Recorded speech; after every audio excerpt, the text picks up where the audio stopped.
Pemirsa apa kabar? Saya Lili Suryati akan membawakan Warta Berita PTS tanggal 5 Februari. Epidemi influenza terus memarak di Taiwan. Total tercatat 25 kasus kematian flu bergejala parah pada paruh bulan terakhir, termasuk seorang pria berusia 30-an. CDC memprediksi jumlah kasus flu akan melonjak karena banyak orang yang berkumpul saat perayaan Hari Imlek.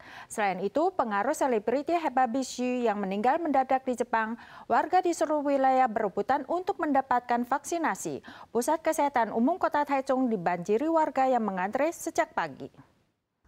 Sambil menjaga jarak sosial, warga yang hendak menerima vaksinasi flu memenuhi sisi gedung Pusat Kesehatan Umum. Kemarin sebagian klinik di Kaohsiung memasang pemberitahuan bahwa vaksin flu gratis telah habis, sehingga mengecewakan warga yang datang secara khusus untuk menerima vaksinasi. Tragedi artis Barbie Hsu yang mendadak meninggal akibat komplikasi flu dan pneumonia telah memicu arus perebutan vaksin flu di semua daerah. CDC melaporkan 25 kasus kematian akibat flu bergejala parah dalam 2 minggu terakhir. Di antaranya yang termuda adalah seorang pria 30-an tahun di wilayah selatan yang mulai sakit pada akhir Desember tahun lalu.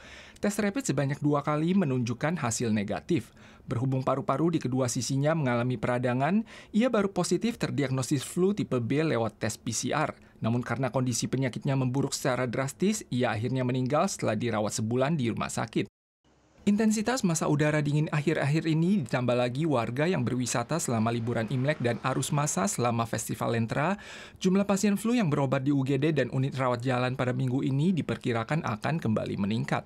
我们认为呢，这一周会有上升的一个趋势，跟前周比起来，但是呢，在下周或是下下周的时候呢，会有下降的一个趋势。 Selain itu, CDC juga mengumumkan kasus kematian pertama terkait meningitis cerebrospinal tahun ini pada seorang pria 70-an tahun di kawasan utara. Seiring melemahnya massa udara beku, hari ini suhu udara di seluruh wilayah kembali hangat. Namun gelombang massa udara beku berikutnya akan segera hadir pada hari Jumat hingga akhir pekan dan diprediksi akan menjadi massa udara beku terkuat sejak memasuki musim dingin. Wilayah utara dan timur laut akan terasa basah dan dingin dan salju berpeluang kembali turun di pegunungan tinggi. Salju di Gunung Taipingsan mulai mencair. Cuaca di seluruh wilayah untuk sementara kembali menghangat. Namun mulai hari Jumat, gelombang massa udara beku berikutnya akan hadir dan suhu akan turun drastis. Dengan suhu terendah 8-9 derajat Celcius di wilayah sentral ke utara. Mulai Kamis, hujan sporadis akan mulai turun di wilayah utara dan timur dan akan semakin meluas pada hari Jumat sampai Sabtu. Cuaca di wilayah timur dan utara akan menjadi tidak stabil selama akhir pekan dan ada kemungkinan turun salju di wilayah pegunungan utara. Pakar memprediksi gelombang udara dingin kali ini setara dengan massa udara beku. Jumlah kerugian yang diderita TRC pasca proses korporatisasi tahun lalu mencapai 13,7 miliar dolar, tertinggi dalam sejarah. Salah satu alasan utamanya adalah karena perusahaan tidak menaikkan tarif selama 30 tahun. TRC akan mengadakan rapat Dewan Direksi pada hari ini untuk membahas rencana kenaikan tarif. Skala kenaikan tarif diperkirakan rata-rata sebesar 30%. Saat berwisata atau pulang kampung, kereta api menjadi moda transportasi pilihan warga. Namun kini harga tiketnya mungkin akan naik. Menurut statistik perusahaan perkereta apian Taiwan, jumlah kerugian pada 2024, yakni tahun pertama setelah TRC resmi terdaftar sebagai korporasi, mencapai 13,7 miliar dolar Taiwan. Dewan Direksi mengadakan rapat tanggal 5 untuk membahas rencana kenaikan tarif.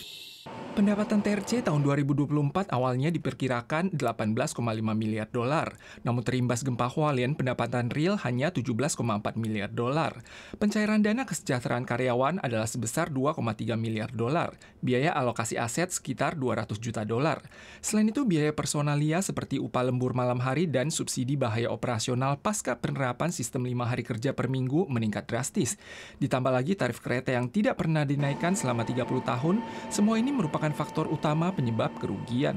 Target TRC pada tahap awal adalah mencapai laba investasi 3%. Berdasarkan estimasi, tarif dasar kereta reguler per orang adalah 1,46 dolar per kilometer.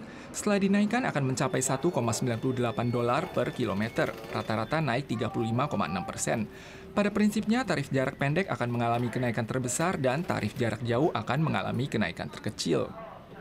Perlu diperhatikan saat naik MRT di Taiwan, warga akan dikenakan biaya sebanyak tarif sekali jalan, terendah yakni $20 untuk keluar masuk pada stasiun yang sama.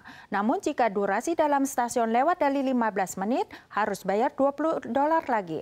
Hal ini terjadi pada seorang warga yang dipungut $40 pada beberapa hari lalu. Melakukan perjalanan di Taipei sangat praktis. Penumpang cuma perlu menggesek kartu untuk memasuki stasiun dan naik MRT. Namun perusahaan Metro Taipei memiliki aturan berada dalam stasiun yang bahkan tidak diketahui oleh penumpang tetap. Jika berada dalam stasiun terlalu lama, penumpang akan didenda lewat reduksi saldo kartu. Seorang wanita di kota New Taipei masuk stasiun MRT Fuzhou pada malam hari. Ia tidak naik kereta, hanya mengobrol dengan keluarganya selama 1 jam.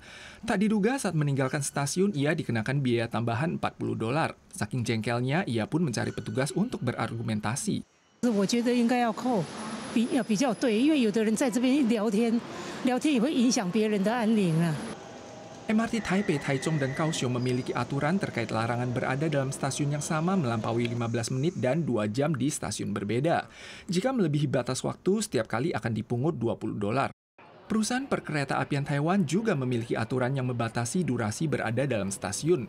Penumpang diwajibkan meninggalkan stasiun dalam waktu 10 menit setelah tiba di tempat tujuan. Jika tidak, mereka akan dikenakan biaya sesuai tarif jarak tempuh minimum kereta Fuxing sebesar $15. Warga diimbau memerhatikan waktu agar tidak dikenakan potongan. Tragedi penembakan massal terjadi di sebuah pusat pendidikan orang dewasa di Swedia pada tanggal 4 Februari kemarin. Jumlah korban tewas yang tercatat saat ini mencapai 10 orang termasuk pelaku penembakan. Motif penembakan belum diketahui.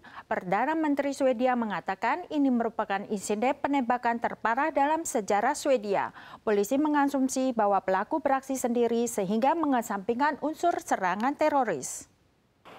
Tragedi penembakan terjadi di sebuah pusat pendidikan orang dewasa di Örebro, Swedia tanggal 4 siang. Penembakan tersebut menyebabkan banyak korban cedera dan 10 orang tewas termasuk pelaku penembakan. Sampai saat ini jumlah korban masih belum dikonfirmasi. Pelaku adalah seorang pria berusia 35 tahun. Ia tewas setelah diantar ke rumah sakit karena menderita luka saat melakukan serangan tembakan di sekolah. Polisi belum mengetahui motif dari tindakan tersebut, juga mengatakan pelaku tidak memiliki catatan kriminal dan tidak tercatat dalam daftar pengawasan polisi. Otoritas mengasumsi bahwa oknum beraksi sendirian, sehingga mengesampingkan unsur serangan teroris. Para pemirsa sekalian, sekian wadah berita dari PTS. Kita soal lagi di lain kesempatan. Sampai jumpa.